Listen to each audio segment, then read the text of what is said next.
Hi, ladies and dudes. This is Rebecca Barkley, aka Boobop1987. This is my review for a day. And today's review, ladies and dudes, well, my friends, it's that time again for another top 5 list that nobody has never done before. And yes, ladies and dudes, we are finally heading back to top 5 list at long last. And I'm very sorry to all of you that I haven't done a top 5 list for quite a while. In the last close to 5 months or 4.5 months, I don't know. Let's just say it's been a very long time.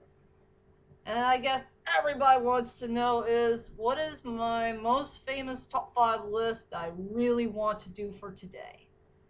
Well, to tell you the truth is, ladies and dudes, I have a big giant surprise for all of you. I'm going to do a top 5 list of all my favorite moments that came from the 5th season of Samurai Jack. And I will let you know is I freaking love Samurai Jack. It's one of my favorite shows of all time, and it has really cool epic moments here and there of this very great show. And I can't wait to do this top 5 list for all of you. And to tell you the truth is, I'm just adding my favorite moments that just came from in the 5th season of Samurai Jack in all 10 episodes. But I'm just going to pick a couple episodes I do enjoy here and there.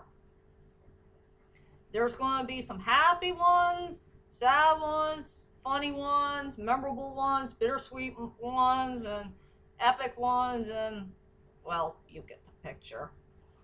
So, anyway, without further ado, ladies and dudes, well, here is my top 10 best moments from the 5th season of Samurai Jack. And yes, I do have a couple of honorable mentions I did put on my list. Sally 2.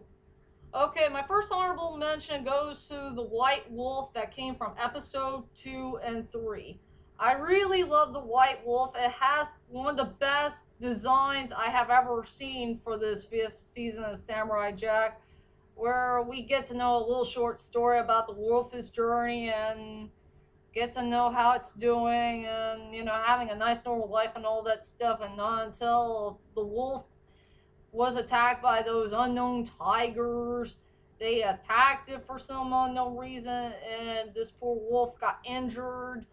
And I was afraid that wolf character is going to die, but no, that wolf is still alive, but still pretty injured. And I really like the part where the wolf did take care of Samurai Jack for a while Jack is trying so hard to get his health back in shape, if you know what I mean. So the White Wolf is the first honorable mention I will tell you about, and the second honorable mention goes to the sad ending from episode 10. I really am happy that Jack finally defeated Haku for good, and, peace has finally been restored, and he's going to finally marry Ashi, but sadly, Ashi disappeared because she doesn't exist in that timeline, and Jack's really heartbroken about it, and I really like the ending that has no dialogue in it. It's just a bittersweet ending that I'll never forget in TV show history, if you know what I mean. So, anyway, ladies and dudes, let's head on to my top 5 most favorite moments from the 5th season of Samurai Jack. So, here we go. Coming at number 5 goes to Jack and Scotsman reunion for the last and final time on episode 10. And I really love that moment where Samurai Jack and the Scotsman are going to have their last and final moment together, even if it's a short period of time. And it's during the time where everybody's facing a battle, facing Haku, and they're doing the best they can to take that guy down to the count. And yeah, there's one moment where Jack is still getting attacked from Ashi.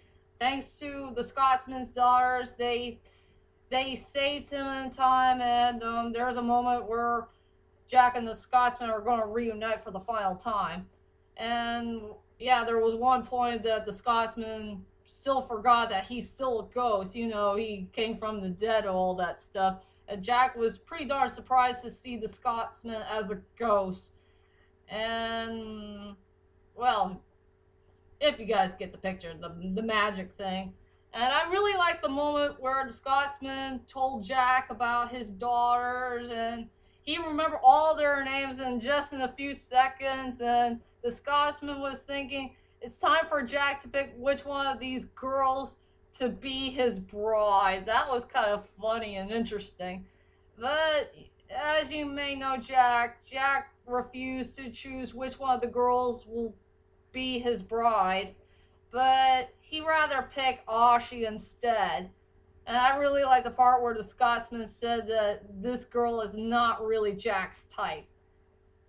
Well, I can agree with that, maybe, but this is Jack's choice, not the Scotsman's, if you know what I mean. So yeah, the bittersweet short reunion between Jack and the Scotsman, it deserves to be at number 5. Coming on number 4 is Jack finally got his sword back in episode 7. I will say episode 7 is a pretty darn interesting episode. You know, we found out the story about the reason why the Jack lost his sword in the first place, because he did say something that it wasn't him who lost the sword, it was the sword that lost Jack. Or is it... Yeah, it was the sword that left Jack, but not Jack that left the sword. That was a pretty interesting thing to say of the episode. Yeah, Jack used his mind to go on a journey, talk to that monk dude, and he wants to ask him where he can find his sword, but the monk can't tell him where the sword is. After all, he's missing one thing, and one thing only is the balance. All you need is the balance to find a way to get your sword back and all that stuff. And I really like that moment where those 3 gods had showed up and they finally changed back Samurai Jack to the way he was. You know, that bad A-word samurai who wears a white robe and wearing those wooden shoes and always carries a sword that has magic in it. So yeah, I really love episode 7. That was a good episode, and I will never forget the moment where Jack finally got his sword back at long last, and he's finally heading back to battle, and he'll defeat Haku once and for all. So that moment deserves to be at number 4. Coming at number 3 goes to Ashi's lovely transformation on episode 6. I really love Ashi. Ashi is a really good, interesting character, and I'm glad that she became the main part for the 5th and final chapter of the show. I mean, she had a really good, interesting storyline. She has a great personality, great attitude, and I like her ways from becoming a very powerful, deadly assassin, and all the way through to become such a sweet and lovely person that we should all know and love for the rest of our lives. And I do remember on episode 6, there was a flashback story about when Ashi was a little girl, she was with her sisters and that horrible mother. There was a part where she and her sisters have to go down the bottom and get their naked thighs to be covered up in some type of black stuff and all that stuff. And we found out there was a little bit of a plot twist in that episode. Something we should all have known from episode 1 to 5, that she was naked in those black cover things for all this time. And that's one unknown plot twist I did not see coming. I did not know that her whole entire naked body is covered up in black stuff, so she needs to find a way to get rid of the black stuff out of her naked body and try to find a way to get, you know, I'm not sure what the heck I'm going to say. It's kind of surprising, don't you think? And I do like the part where when she's out of those black stuff for good and her naked body is free and she needs to put some brand new clothes on her. And I really like the part where she decided to make a really cute leafy dress. I mean, her dress is so darn lovely. It's so darn beautiful in so many ways.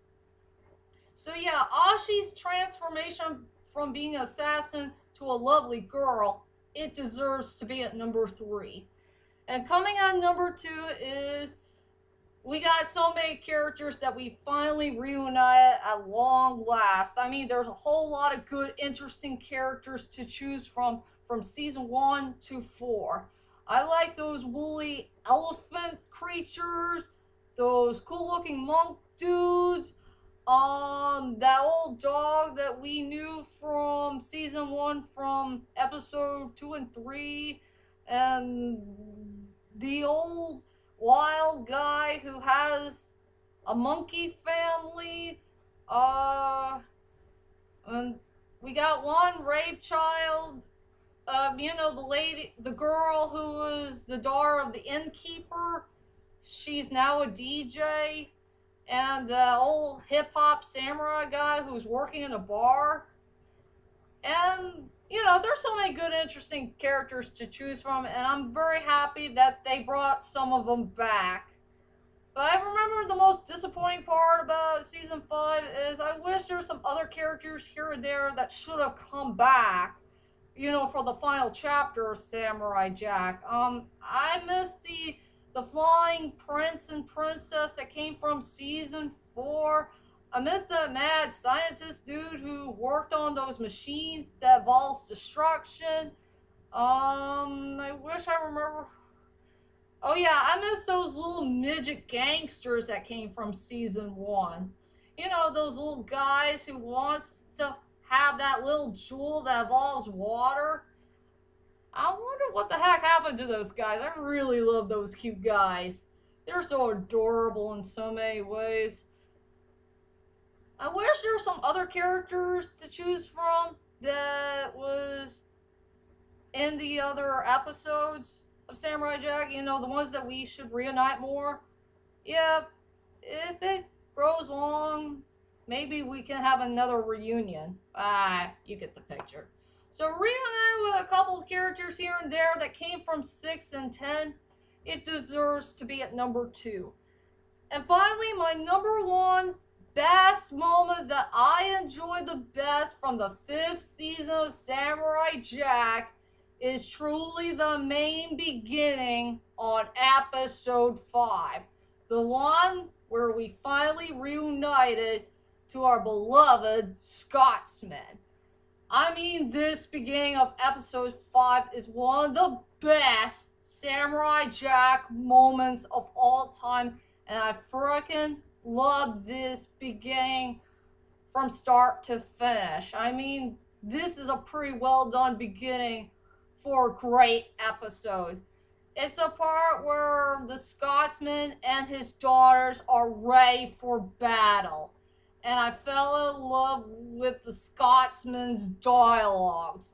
I mean, he had the best dialogues that I ever heard in episode 5.